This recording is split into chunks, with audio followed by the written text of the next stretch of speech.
So in my regular class, the traditional classroom class, I tried to convince my students that this revolution was not a movement to create something new, a new country, a new system of government, a new philosophy of government, but an attempt to preserve something old.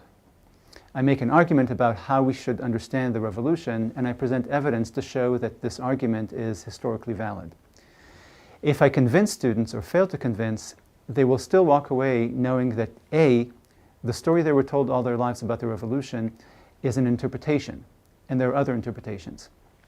And B, they'll know why they support one interpretation or the other.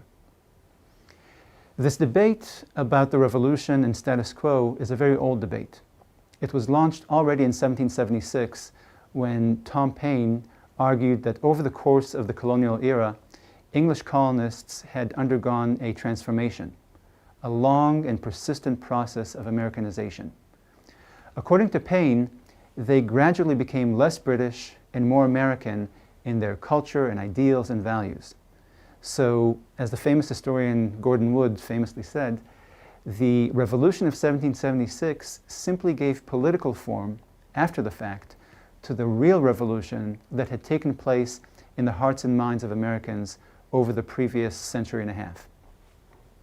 The result of this gradual Americanization was a new nation state, a new form of government, and a new philosophy of government articulated in the 1787 Constitution.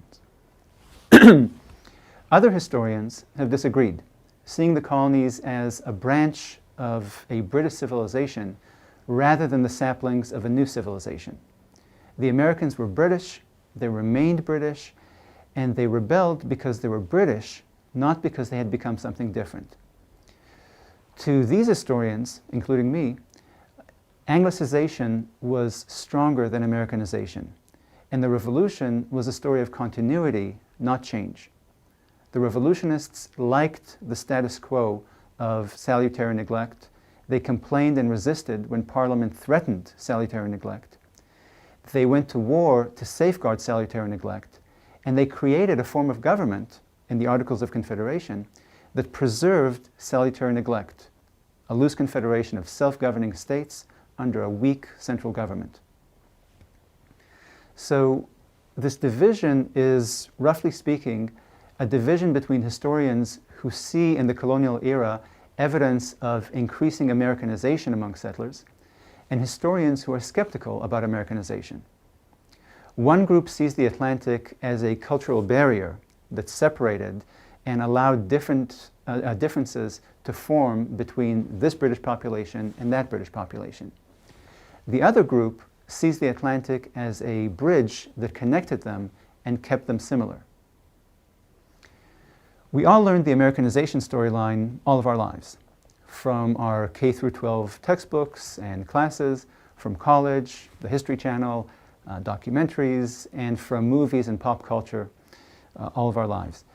What I try to do is show that there's another view of colonial and revolutionary America, that there's stronger evidence for the persistence of old English habits and sensibilities in America.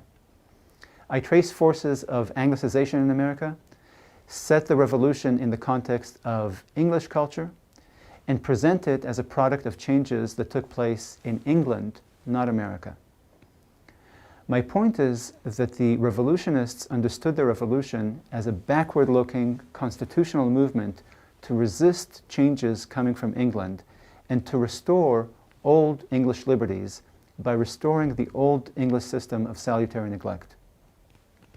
They did not see it as a war of national liberation or a tax revolt or a movement to try out a new system of government. They saw it as a conservative revolution, a revolution to conserve the status quo. And therefore, we should see it as such as well. One last thing before you start your readings. I want to point out why the course is titled the way it is. The course is not about the War of Independence. It really is about the causes of the push for independence and the consequences of independence. You'll be reading about the war itself, but except for highlighting a few features of military organization that reflect on causes and consequences, the war itself won't be a focal point.